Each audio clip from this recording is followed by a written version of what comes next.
ఆత్మను ఏం మాట్లాడుతాడు, ఏం మాట్లాడಲಿ ಅಂದ್ರು. దేవుని ఆత్మది ఏది మాట్లాడుతుందా చెప్ప, ఏది ಇಲ್ಲ మాట్లాడాలి, ನಾನು ಏನ್ ಮಾತಾಡ್ಲಿ ನನ್ನ ಕೇಳಿದ್ರು. ఏది మాట్లాడాలి నన్ను అడిగారు. ನನ್ನ ಯಾಕಮ್ಮ ಕೇಳ್ತೀಯಾ, నన్నెందుకమ్మా ನಿನ್ನ అడుగుతున్నావు, ಕರೆದವ್ ನಾನಾ, మిమ్మల్ని పిలిచింది నేనా? ಆತ್ಮನು ಏನ್ ಹೇಳ್ತಾರೋ ಅದನ್ನ ಮಾತಾಡು. ఆత్మ దేవుడు ఏది చెప్తారో చెప్పండి. ಅವ್ರು ಹೇಳ್ತಿದ್ರೆ అని చెప్తున్నారు. ಮುಂದೆ ಬಂದು ముందు వచ్చి ನಮ್ಮ ಪಾಸ್ಟರ್, ನಮ್ಮ ಆತ್ಮೀಯ ತಂದೆ ಕೇಳಿದ್ರಂತೆ, మా ఆత్మీయ తండ్రి అడిగారంట, ಎಷ್ಟು ಜನ ಸಂತೋಷವಾಗಿದ್ದೀರಾ, ఎంతమంది సంతోషంగా ఉన్నారు, ಎಲ್ಲರೂ ಕೈ ಎತ್ತದಂತೆ. అందరు చేతులు ఎత్తారు. ಎಷ್ಟು ಜನರಿಗೆ ದುಃಖ ಇಲ್ಲ ಕೈ ಎತ್ತಿರ ಅಂದ್ರೆ ఎంత మందికి దుఃఖం ఉంది, ಎಲ್ಲಾರು ಕೈ ಎತ್ತಿರ. అందరు చేతులు ఎత్తారు. ನನ್ ತುಂಬಾ ಬೇಸರ ಆಗುತ್ತಂದ್ರೆ, నాకు ఎక్కువగా కొద్దిగా ఏదో హట్ అయింది, ನನ್ಗೆ ಬೇಜಾರಾಗೋಯ್ತು నాకు ಅಂತ. బెజరైపోయింది.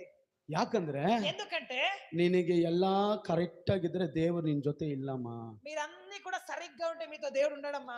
ಸಮಥಿಂಗ್ ಇನ್ ಲೈಫ್ ಅಲ್ಲಿ ನಡೀತಾ ಇದ್ರೆ, సంథింగ్ ఏదో ఒకటి జరుగుతుంటే ನಾನು ಯಾರಿಗೆ ಹೇಳ್ತಾ ಇದೀನಿ ಗೊತ್ತಾಗ್ತದೆ, నేను ఎవరికి చెప్తున్నానో తెలుస్తుంది, ಅವರ ಆತ್ಮಕ್ಕೆ ಗೊತ್ತಾಗುತ್ತೆ. కానీ వారి ಸಮಥಿಂಗ್ ಏನೋ ನಡೀತಾ ಇದೆ. ಕರ್ತನ